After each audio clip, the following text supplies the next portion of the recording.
മൂന്നാം NDA സർക്കാരിന്റെ സത്യപ്രതിജ്ഞയ്ക്കുള്ള നടപടിക്രമങ്ങളും മന്ത്രിമാരെ തീരുമാനിക്കുന്നതിനുള്ള ചർച്ചകളും രാജ്യതലസ്ഥാനത്ത് പുരോഗമിക്കുന്നു. വൈകിട്ട് 7:15 രാഷ്ട്രപതി ഭവനിലാണ് നരേന്ദ്രമോദിയുടെയും മറ്റു മന്ത്രിമാരുടെയും സത്യപ്രതിജ്ഞ. ഇതിനു മുന്നോടിയായി ഗാന്ധിജി അന്ത്യവിശ്രമം കൊള്ളുന്ന രാജ്ഘട്ടിലെത്തി നിയുക്ത പ്രധാനമന്ത്രി നരേന്ദ്രമോദി പുഷ്പാർച്ചന അർപ്പിച്ചു.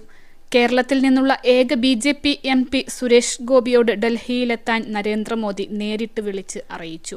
സുരേഷ് ഗോപിക്ക് ക്യാബിനറ്റ് റാങ്കോ സ്വതന്ത്ര ചുമതലയുള്ള സഹമന്ത്രി സ്ഥാനമോ കിട്ടുമെന്നാണ് കേൾക്കുന്നത്. നടൻ മോഹൻലാലിനെയും മോദി നേരിട്ട് ഫോണിൽ വിളിച്ചിട്ടുണ്ട്.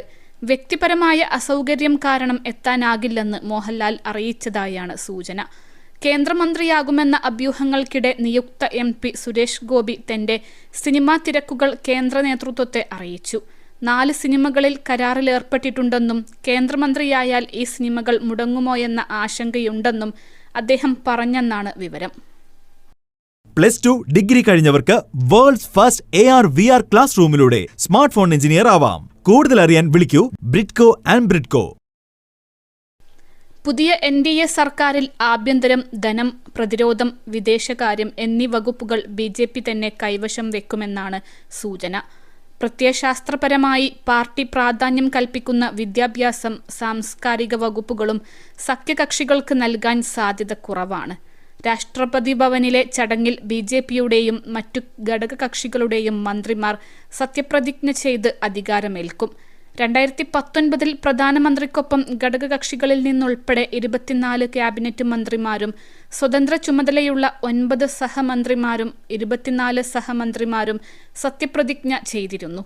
മധ്യപ്രദേശ് മുൻ മുഖ്യമന്ത്രി ശിവരാജ് സിംഗ് ചൗഹാന് ആഭ്യന്തരം കൈമാറി ധനമന്ത്രാലയം അമിത് ഷാ ഏറ്റെടുത്തേക്കുമെന്ന് ചർച്ചയുണ്ട്.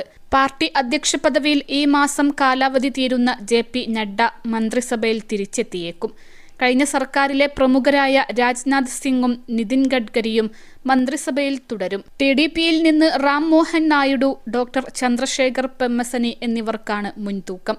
ചന്ദ്രബാബു നായിഡുവിന്റെ മകൻ ലോകേഷ് നിയമസഭയിലേക്കാണ് ജയിച്ചതെങ്കിലും കേന്ദ്രമന്ത്രിയായേക്കുമെന്ന് അഭ്യൂഹമുണ്ട്. JDUവിൽ നിന്ന് ലലൻ സിംഗ്, സഞ്ജയ് കുമാർ ഝാ, രാംനാഥ് ഠാക്കൂർ എന്നിവർക്കാണ് സാധ്യത.